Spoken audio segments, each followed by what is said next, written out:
أعوذ بالله من الشيطان الرجيم بسم الله الرحمن الرحيم إن الحمد لله نحمده ونستعينه ونستغفره ونعوذ بالله من شرور أنفسنا ومن سيئات أعمالنا من يهده الله فلا مضل له ومن يضلله فلا هادي له وأشهد أن لا إله إلا الله وحده لا شريك له وأشهد أن محمدا عبده ورسوله أما بعد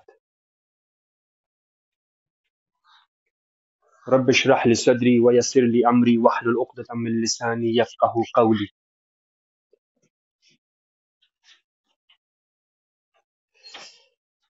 د ریاض الصالحین په کتاب کې موږ شلم باب ته ورسېدلو او تیر درس کې موږ 19 باب وویل. په شلم باب کې 9 صفحه ده. په شلم باب کې په دو کتاب کې 9 صفحه ته ورسېدلو. شلم باب باب فی الدلاله على خیر والدعاء الى هدى او ضلاله. باب په دو کې چې یو څوک خیر کار ته رهنمایي کو، یو څوک بل نفر ته د خیر کار وروښي. والدعاء یعنی یو بل چاته دعوت ورکو د هدایت یا گمراهی ته. په دو باب کې موږ په تیر درس کې 19 باب هم تقریبا درک کوو. 19 باب دا و چې که څوک فرض مثال یو ښه عمل په جامعه کې رواج کا یا یو بد عمل رواج کا، دغه څه هغه لري، ثواب لري او څه ګناه لري. دا موږ په تیر درس کې وویل. دلته تقریبا دا باب هم د تیر باب په رقم دی تقریبا. او اول آیتونه امام نووي رحمه الله لوستلي دي چې قال تعالی، الله سبحانه وتعالی ویلي دي چې ودعوا الى ربك ودعوا ای پیغمبره، ودعو ته دعوت ورکه، الى ربك د چا طرف ته؟ د الله تعالی د خپل رب طرف ته دعوت ورکه. ته چې خلکو ته دعوت ورکوي، ته چې خلکو ته ویایې، د چا نه باید وویایې؟ ته باید د خپل رب نه وویایې. خپل طریقې ته ما ربوله خلک، یا د بل چا طریقې ته، د بل چا روش ته، د بل چا لیارې ته ما بوله خلک. ته چې خلک ربولې، ته باید د خپل رب طرف ته یې وبولې. ته باید خپل رب لیار وروښیې. خپل رب لیاره وروښیې. دا په سورة القصص په 8 آیت کې راغلي. وقال تعالی، والله سبحانه وتعالی ویلي دي چې ادعو الى سبیل ربک بالحکمة والموعظة الحسنه. ادعو ای پیغمبر ته وبوله یا دعوت ورکه د خپل رب لیارې طرف ته. الى سبیل ربک، د خپل رب لیارې طرف ته. بالحکمت، په حکمت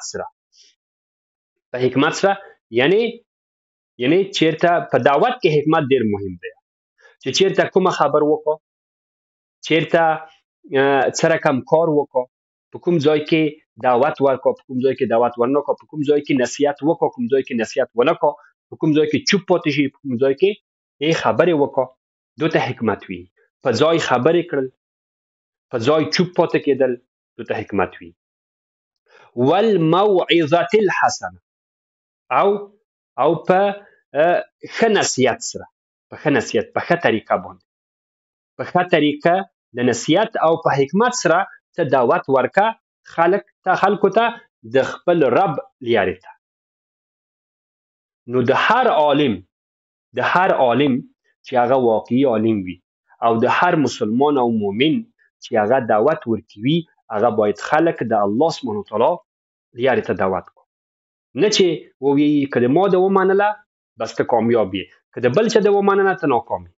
نه، که د الله او د رسول د ومنله ته کامیاب. الله او د رسول لیارې ته باید انسان خلک دعوت کو، او دا باید په حکمت سره وي، او والموعظة الحسنه، او په ډېر ښه طریقه وي، په ښه نصیحت وي، په ښه اخلاق وي. الله سبحانه وتعالی دې موږ تاسو ته په دعوت کې دا حکمت او موعظة الحسنه راکړي. دا سورة النحل کې 125 آیت. وقال تعالی، او الله سبحانه وتعالی وویل چې وتعاونوا على البر والتقوى. وتعاونوا على البر والتقوى. وتعاونوا او تاسو همکاري وکړئ، تاسو د یو بل سره کومک شئ، على البر په نیکی باندې، په نیکو اعمالو باندې د یو بل سره کومک شئ. والتقوى او په تقوا باندې، په پرهیزګارۍ باندې د یو بل سره کومک شئ. او په دو کې الله سبحانه وتعالی د دونه مخکې که ورسته په دو آیات کې راغلي دي ولا تعاونوا على الاثم والعدوان. ولا تعاونوا على الاثم والعدوان. تاسو په ګناه باندې د یو بل سره کومک کیئ ما، د یو بل چا سره په ګناه باندې ما کومک کیئ، همکاري ما کوئ د یو بل سره په ګناه باندې. ولا تعاونوا على البر ولا تعاونوا على الاثم والعدوان. او په دښمنۍ باندې د یو بل سره ما کومک کیئ، په دښمنۍ باندې یو بل سره ما کومک کیئ. نو موږ تاسو چې همکاري د یو بل سره وي، په نیکۍ باندې باید یو بل سره همکاري وکړو، په تقوا باندې باید یو بل سره همکاري وکړو، د یو بل سره باید موږ تاسو کومک شو تر څو پورې چې جنت لاسته راوړو. د بد لیار نه باید موږ تاسو ټول یو بل ته نصیحت وکړو او د یو بل سره هم کومک وکړو چې موږ تاسو د بد لیار نه وساتو. دا په سورة المائده دومه سوره ده. سورة المائده دومه یعنی فرض مثال نن ورځ وی خو خیر، فرض مثال د دغه معاملې یو معامله د فرض مثال سودی معامله ده، مثلا وی چې فلانی خبرې وکړه چې زه دا معامله ورسره وکړم، هغه سودی معامله ده. نو دلته کدی کومک ورسره وکړو، همکاري ورسره وکړو، د په ګناه باندې همکاري ورسره کوي، په کومک باندې همکاري ورسره کوي. او سړی ورته وی چې ته خو کینه، ته ما څه ورته ووایه، ته ما څه ورته ووایه، خو دغه ته ورته ووایه، خو دلته ته په دو ګناه کې ورسره شریکې، ته کومک ورسره کوې په ګناه باندې، ته کومک ورسره کوې په ګناه باندې. نو دا ګناه ده. وقال تعالی، والله سبحانه وتعالی ویلي دي چې ولتکن منکم امة يدعون الى الخير. ولتکن منکم، او په تاسو کې باید وي، امة یوه ډله خلک، يدعون چې دیر بولی خلک الى الخير، خیر خواته، چې دی دعوت ورکوي خلکو ته د خیر. په تاسو کې باید یوه ډله وي، په تاسو کې یوه ډله داسې خلک وي، علما وي یا فرض مثال دعوتګران وي، واقعي دعوتګران، واقعي علما وي، چې دی خیر طرف ته دعوت ورکړو، خیر طرف ته دعوت ورکړو. آل عمران، د آل عمران کې 104 آیت. نو د موږ تاسو وظیفه ده چې موږ تاسو د الله سبحانه وتعالی طرف ته خلک وبولو. او کله چې موږ تاسو ټول او ټول مسلمانان د الله سبحانه وتعالی طرف ته خلک وبولي، د رسول الله صلی الله علیه وسلم سنت طرف ته وبولي، نو ټول بیا یووالی شول، یو مذهب شول. بیا نو په فرقو کې بیا موږ تاسو نه تبدیلیږو، نه ټوټې کیږو، ټوله بیا یووالی ده چې موږ تاسو هغه د الله او د رسول دی. ټول هغه خلک چې د الله او د رسول خبر مینی، هغه ته هغه نوم چې دی مسلمان. الله سبحانه وتعالی په قرآن کریم کې او په احادیثو کې چې راغلی دی، دغه خلکو ته مؤمن او مسلمان وي، مؤمن او مسلمان وي. د څو احادیث ګورو په دو باب کې. 103 حدیث دی. وعن ابي مسعود عقبة بن عمرو الانصاري البدري رضي الله عنه. دا حدیث ده ابو مسعود چې اصلي نوم یې و عقبه د عمرو الانصاري البدري زوی و. عمرو الانصاري البدري، انصاري یعنی د مدینه او هغه انصار و، بدري یعنی د بدر و، د بدر د منطقې و. په اصل کې دای د بدر په جنگ کې نه و چې دلته بدري غلی دی، یعنی چې دای په بدر جنگ کې شرکت درلودله. د بدر د جنگ د مجاهدینو نه و، اما دای بدري و، یعنی په د بدر په منطقه کې اوسېدلو. قال دا وویل چې قال رسول الله صلی الله علیه وسلم، چې رسول الله صلی الله علیه وسلم وویل من دل على خیر فله مثل اجر فاعلی. ول هر هغه چا چې خیر طرف د خیر لیار خلکو ته ور وښودله یا د خیر لیار یو بل چاته ور وښودله، د ده دپاره دغه اجر دی لکه هغه بل نفر چې هغه کار وکړو، خیر کار وکړو. زه فرض مثال یو چاته د یوه خیر کار لیار ورښیم، سړی ځي هغه خیر کار کا، څومره اجر چې الله سبحانه وتعالی هغو ته ورکوي هماره اجر ما ته هم ځکه چې دا کار د خیر سبب زه وګرځېدلم هغو ته، دا خیر ما ور وښودلو، د خیر کار ما ور وښودلو. نو څومره ښه خبر ده چې موږ تاسو چې کوم خیر کار د موږ تاسو د لاسه نه کیږي، د وس هم کیږي، په توان کوم وي هغه موږ وکړو. او همیشه چې موږ تاسو کوم خیر کار کو دغه فضیلت او اجر چې د الله سبحانه وتعالی نه موږ تاسو امید لرو هغه مو په ذهن کې وي او بیا د اعمال موږ تاسو ته اسانه کیږي. مؤمنان او مسلمانان څومره یعنی ښه صفات لري، ښه اخلاق لري. کله چې په ښار کې یا په یوه ځای کې پوښتنه انسان ځینې کا چې دا لیار چیرته ده، یا فرض مثال د لیارې پوښتنه ځینې کا، یا فرض مثال د یوه ځای پوښتنه چې کا هغه ځای ورښیي. او حتی که فرض مثال هغه سړی خلاص وي بیا حتی د ده څه څیم چې دغه ځایه پورې چې دی ورک نشي او لیار ورښیي. اما اکثر کفار فقط د دې نیت دا دی چې څه رقم په دو ژوند کې روپۍ ټولې کا، څه رقم په دو ژوند کې دی روپۍ لاسته راوړي. موږ د همکارانو سره په چین کې وو او هلته موږ د یوه مارکیټ پسې ګرځېدلو، نو خلکو نه هم پوښتنه کړله د دو مارکیټ. نو یوې ښځې وویل چې زه تاسو ته درښیم، زه د تاسو ته څم دغه مارکیټه پورې، خو زه 50 سیانه د تاسو نه اخلم، 50 سیانه روپۍ زه د تاسو نه اخلم. موږ همکارانو ته وویل ښه صحیح ده، خیر صحیح ده. نو دا ښځه په ملي بس کې سره کېناستله او تر هغه ځایه پورې موږ ورسولو او دې ته موږ 50 سیانه ورکړل. نو دغه هم دا کار و، خو اما مسلمان د الله سبحانه وتعالی د خاطره ده، دو خاطره مسلمان دا کا چې کوم اجر چې د الله سبحانه وتعالی دته ورکوي د دغه 50 ین نه، د دغه 50 روپۍ نه دته ډېر با ارزشه او ډېر ارزش او ډېر فضیلت. نو د خپل آخرت دپاره زحمت وباسي. مسلمان د خپل آخرت دپاره زحمت وباسي. او کافر چې دی هغه په آخرت ایمان او عقیده نه لري، هغه فقط د دغه دنیا او په قصه کې دی او آخرت نه بېخبره دی. نو دلته رسول الله صلی الله علیه وسلم ویل چې چاته د خیر لیار ور وښودله، یو خیر یې ور وښودله، نو مره اجر و ثواب دی ګټي چې هغه سړي په هغو باندې عمل وکړه. دغه سړي چې په باندې عمل وکړه دغه سړي عمل بیا دغه سړي اجر و ثواب نه کمي، دغه نه کمي او همداره دته ورکول کیږي دته. ښه رڅو یو سلو څلور اویایم حدیث ته وعن ابي هريره رضي الله عنه نه روایت دی دا حدیث یو سلو څلور اویایم حدیث. ان رسول الله صلی الله علیه وسلم قال، رسول الله صلی الله علیه وسلم وویل چې من دعا الى هدى، چا چې د هدایت طرف ته دعوت ورکړو خلکو ته، یا هر چاته چې دعوت ورکړو هدایت طرف ته هغه ورکړو دعوت ورکړو، کان له من الاجر مثل اجور من تبعه، د دپاره در اجر دی لکه کومو خلکو چې په هغو هدایت باندې عمل وکړ.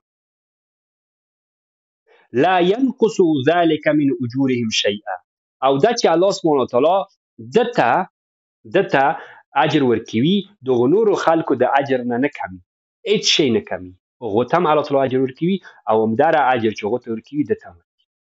نو څومره ښه خبر ده چې موږ تاسو متوجه اوسو موږ تاسو متوجي اوسو چې خلک بدو لیارو ته تشویق نکړو، چې خلک بدو معاملو ته تشویق نکړو.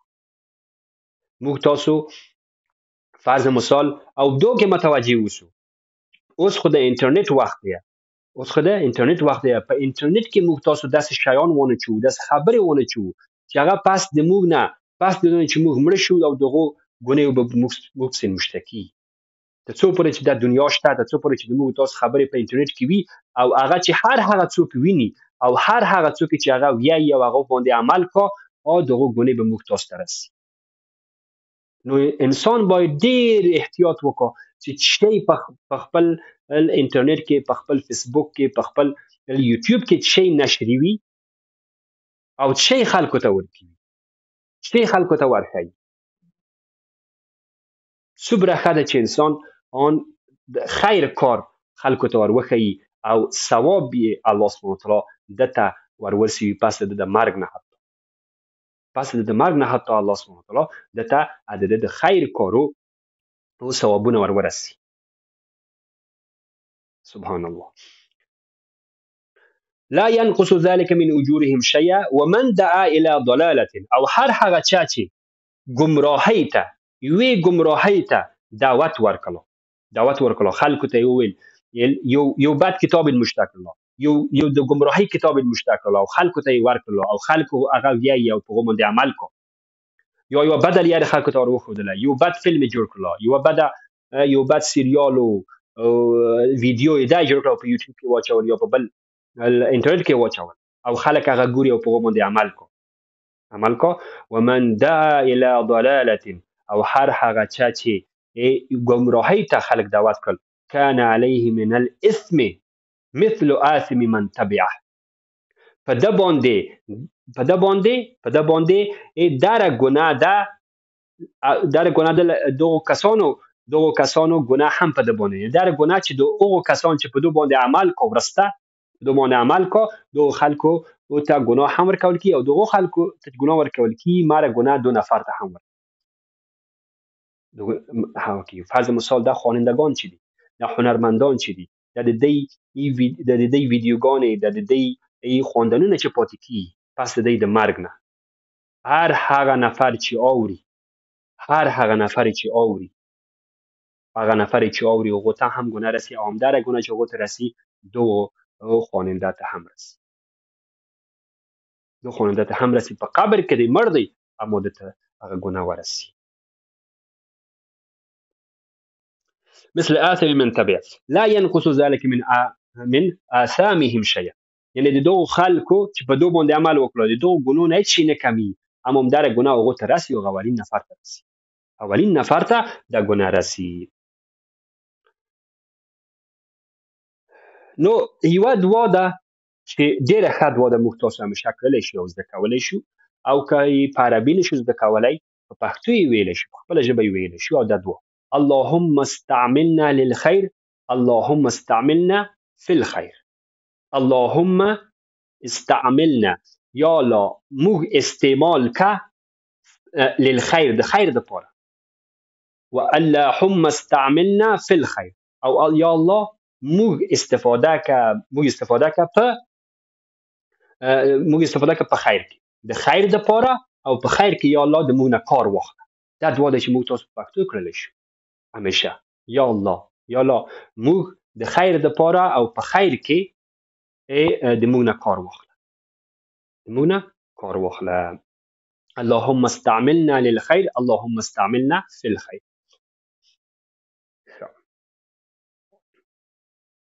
او نن ورځ چې موږ تاسو وینو،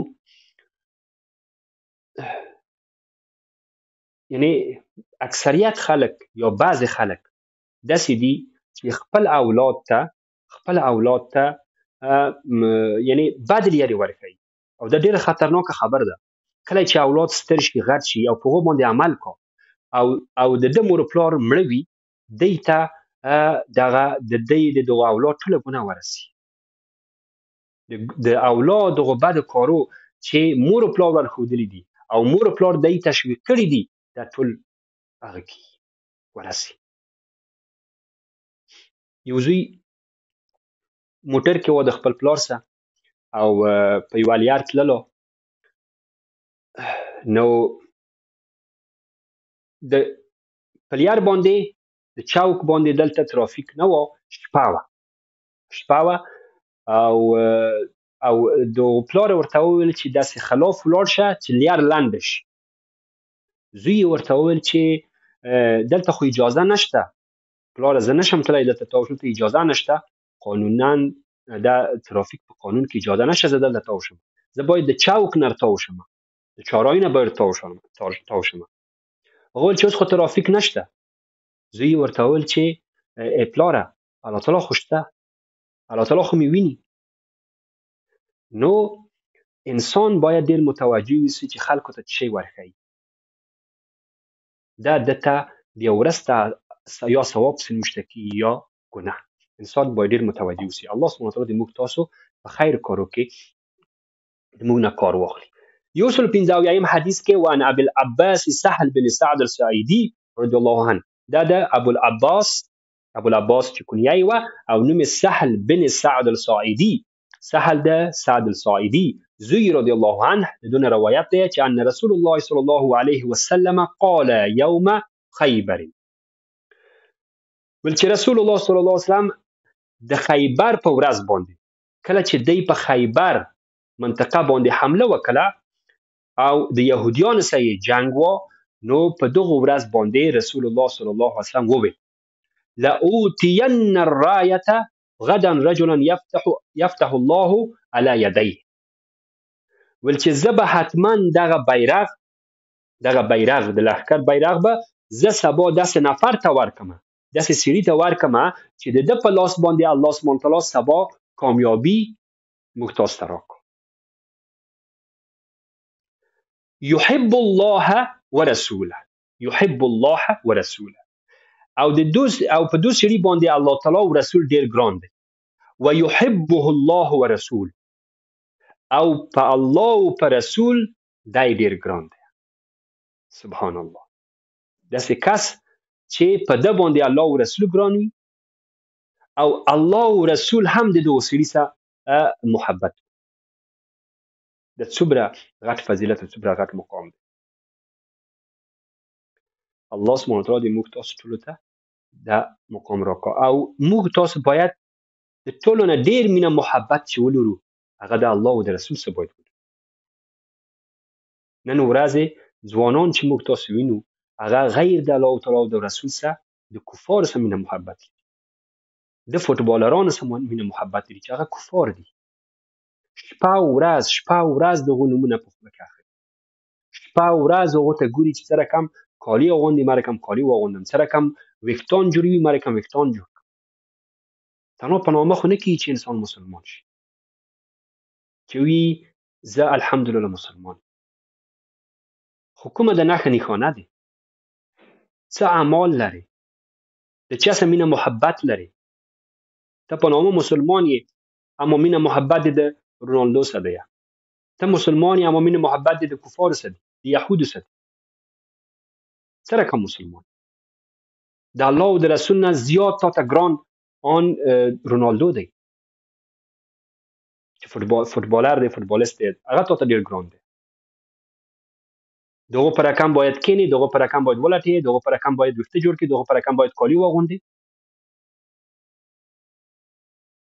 دا خو درواغ مینه محبت دی. دا مینه محبت باید په اشغالدانۍ کې واچوي، دا باید په کثافتدانۍ کې واچوي، دا په درد نه خوري. دا الله سبحانه وتعالی دې موږ تاسو ته هدایت راکړي. الله سبحانه وتعالی دې موږ تاسو ټول اولادونه وساتي د داسې لیارې نه. نو رسول الله صلی الله علیه وسلم وویل چې دا زه هغو چاته ورکوم د بیرغ سبا. فبات الناس يدوكون ليلتهم ايهم يعطاها. نو خلق په دو شپه کې نو دی د دو باره کې خبرې کړلې شپه چې دا به سبا چاته ورکو، د بیرغ به چاته ورکو. هر یو زړه غوښتله چې دته ورکړل شي، چې دغه مقام کې داخل شي چې په ده باندې الله او رسول ګران وي او دی په الله او رسول باندې ګران.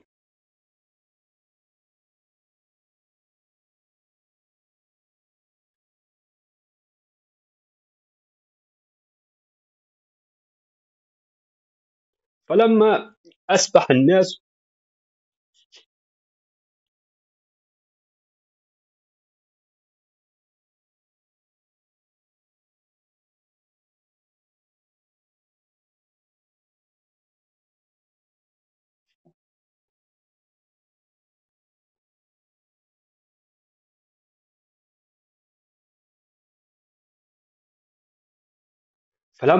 الناس غدوا على رسول الله صلى الله عليه وسلم كلهم يرجو أن يطاع.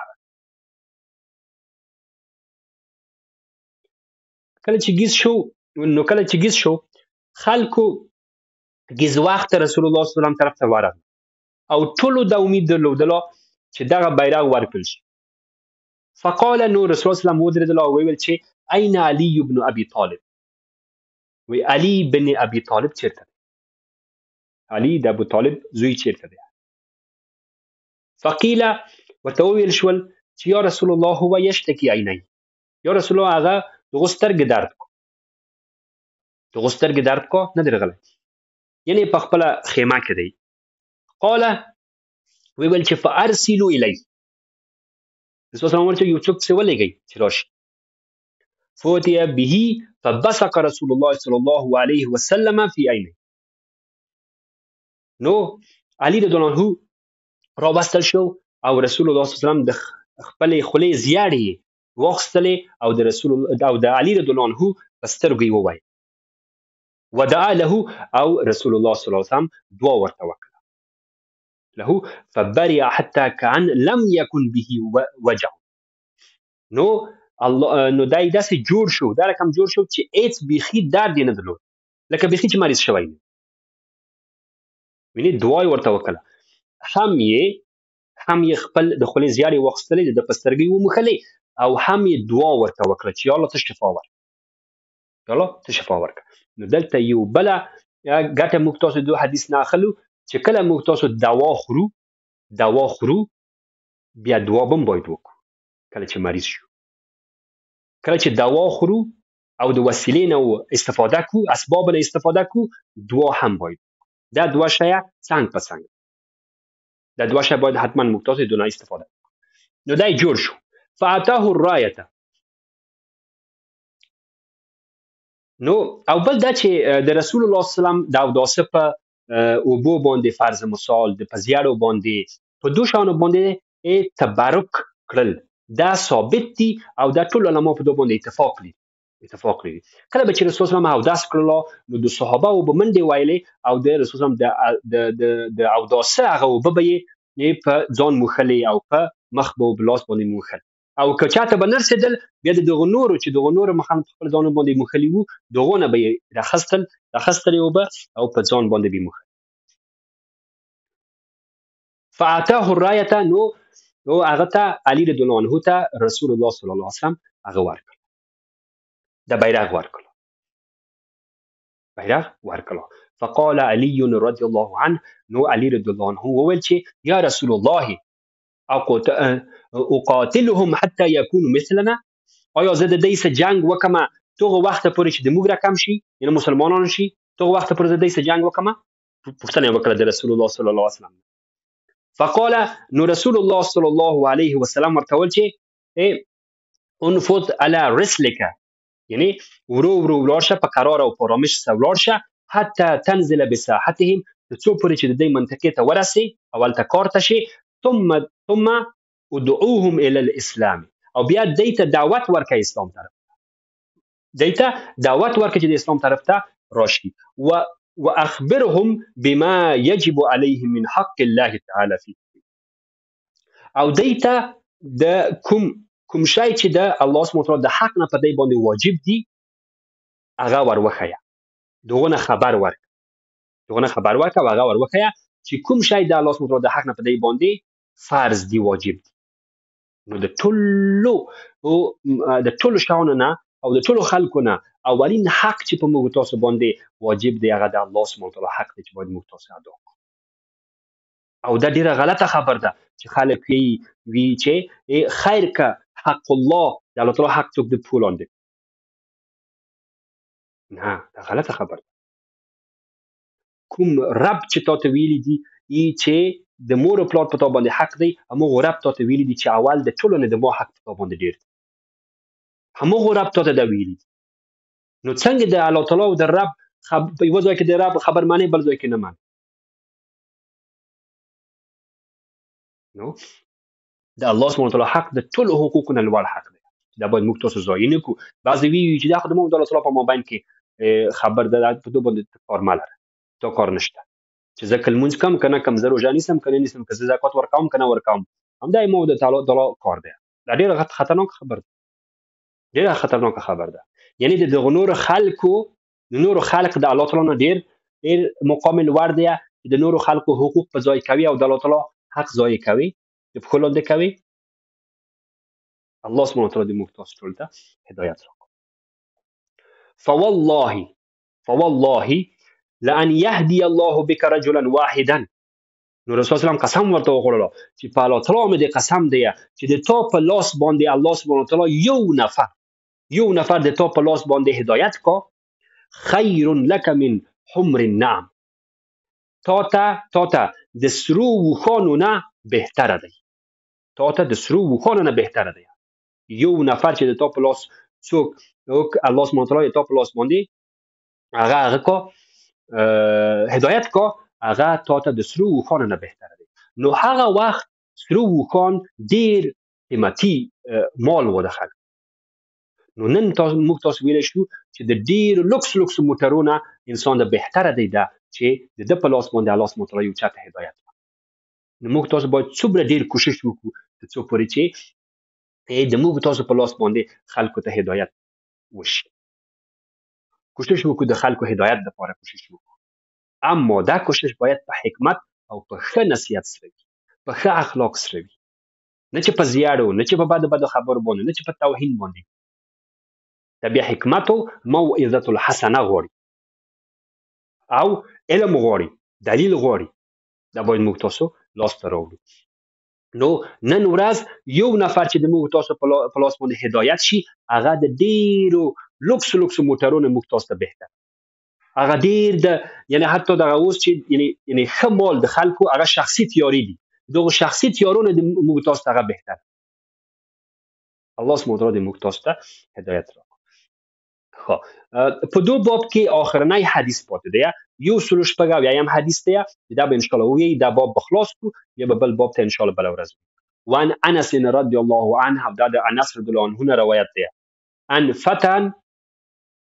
ان فتن من اسلم یو ځوان د اسلم د قبیلې نه راغی رسول الله صلی الله علیه وسلم قال ویل چې یا رسول الله انی اريد الغزوه وليس معي ما اتجهز به ول چې یا رسول الله زه غواړم چې جنگ ته ولاړ شم زه غواړم چې جهاد ته ولاړ شم اما ما سره شی نشته چې زه په ولاړ شم یا هغه تجهیزات زه نه لرم هغه اسباب و وسایل زه نه لرم چې ورسره ولاړ شم یا توره یا زره یا فرض مثال زره دغه کالی جنگی کالی نه لرم یا فرض مثال کوم سواری چې په هغو باندې ولاړ شم نه لرم خر آس ده یا اوښ نه لرم چې ولاړ شم څه خله وکړمه نو قال رسول الله صلی الله علیه وسلم ورته ویل چې ائت فلانا ورشه فلاني ته فانه قد كان تجهز فمرض ول چې هغو ټول شیان آماده کړي دي د جهاد دپاره اما دی مریض شوی دی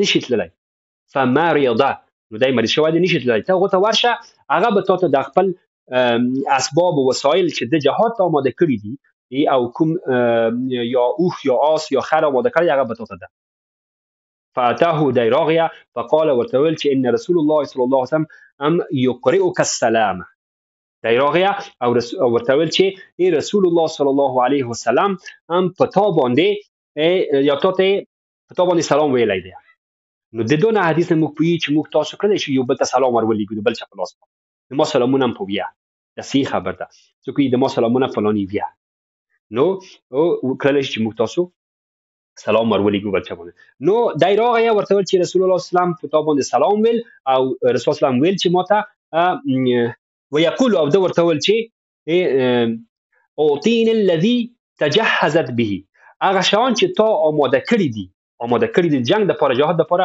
هغه ما ته راکړه ته اوس مریض شوی نشي تللی حداقل هغه خپل وسایل اسباب ما ته راکړه چې زه ولاړ شم. فقال نو ده وویل چې یا فلانتو، خپل ښځې ته یې غږ وکړه، ای فلانۍ، ای فلانۍ، ای أعطيه الذي تجهزت به ولا تحبس منه شيئا. ورته وویل چې ای ښځې، ای فلانۍ، هغه کوم شیان چې ما آماده کړي وو، کوم شیان وسایل اسباب چې ما آماده کړي وو جهاد ته، هغه ده ته ورکړه. ولا تحبسي منه شيئا، او هیڅ شی دغه نه مه پرېږده کور کې. فوالله لا تحبسين منه شيئا فيبارك لك فيه. په الله تعالی مې د قسم دی چې هیڅ شی پرې نږدي، دغه وسایل چې ما آماده کړي دي ته پرې نږدي او دوسري ته یې ورکړې، الله سبحانه وتعالی به الله سبحانه وتعالی په تا کې، الله سبحانه وتعالی به هغو کې برکت واچوي. هر هغه شی چې ته ورکړې ده ته او دی د الله تعالی په لار کې استفاده کړو د جنګ کې په جهاد کې، الله تعالی به په هغو کې برکت واچوي. اول رسول الله صلی الله علیه وسلم هم ده ته د خیر لار ور وښودله، ورشه فلاني ته، هغه به خپل وسایل او اسباب تا ته درکړي. یو دوم بیا دی دغه خپلې ښځې ته ورته چې هیڅ شی دغه شی نه مه پرېږده او هغه ټول ورکړه چې الله سبحانه وتعالی په دغو کې برکت واچوي. څرنګه مؤمنانو څومره صادق او څومره پاک زړونه یې درلودل دی. الله اکبر. د دې ټول هم و غم دا و، د دې ټول فکر دا و چې آخرت سره کم لاس ته آخرت مې سره کم جوړ شي، ژوند دغه آخرت ژوند مې اصلي ژوند مې زه سره کم جوړ کړم. د دې هم و غم دا و. اما نن ورځې د موږ تاسو هم و غم که د موږ تاسو نه دي، د اکثرو خلکو دغه مسلمانانو، د اکثرو مسلمانانو فکر ټول دغه دی چې زه دا دنیا څخه جوړه، زه دغه دنیا څخه جوړه کم، د دغه دنیا د خاطره لمونځ پرېږدي، د دنیا د خاطره د الله سبحانه وتعالی حقوق ته لاندې کوي، ته پښو لاندې کوي، او د دغه دنیا د خاطره د خلکو حقوق حتی ته پښو لاندې کوي، چې فقط دا دنیا مې جوړه شي. نو څومره فرق کو د نن ورځې مسلمان او د رسول الله صلی الله علیه وسلم د زمانې او د وخت هغه مسلمانان. سبحان الله. الحمدلله دا باب خلاص کړل چې بیا ورسېدلو 21 باب ته. نو الله سبحانه وتعالی د موږ تاسو ته توفیق د نیکو اعمالو او توفیق د دوه راکړه په دغه احادیث باندې موږ تاسو عمل وکړو. کوم حدیثونه چې موږ تاسو ویایو کوشش وکړو چې موږ تاسو عمل وکړو، او هر ورځ چې کوم حدیث ویایو موږ تاسو ته یو حدیث موږ تاسو ته رسی په هغه باندې چې عمل وکړو، هغه حدیث به د موږ تاسو بیا نه وي او اجر ثواب هم الله سبحانه وتعالی او ژوند به مو هم ګلالی کیږي په هغه باندې. نو که دا فرض مثال موږ پرېږدو او د عمل ته په تلاش په ونه کړو، عمل په ونه کړو، هغه حدیث د موږ تاسو ویریږي، او بل چې ژوند به مو ورځ په ورځ خرابي اما نه ښه کیږي. سبحانك اللهم وبحمدك أشهد أن لا إله إلا أنت أستغفرك وأتوب إليك. بارك الله فيكم، جزاكم الله خيرا. السلام عليكم ورحمة الله.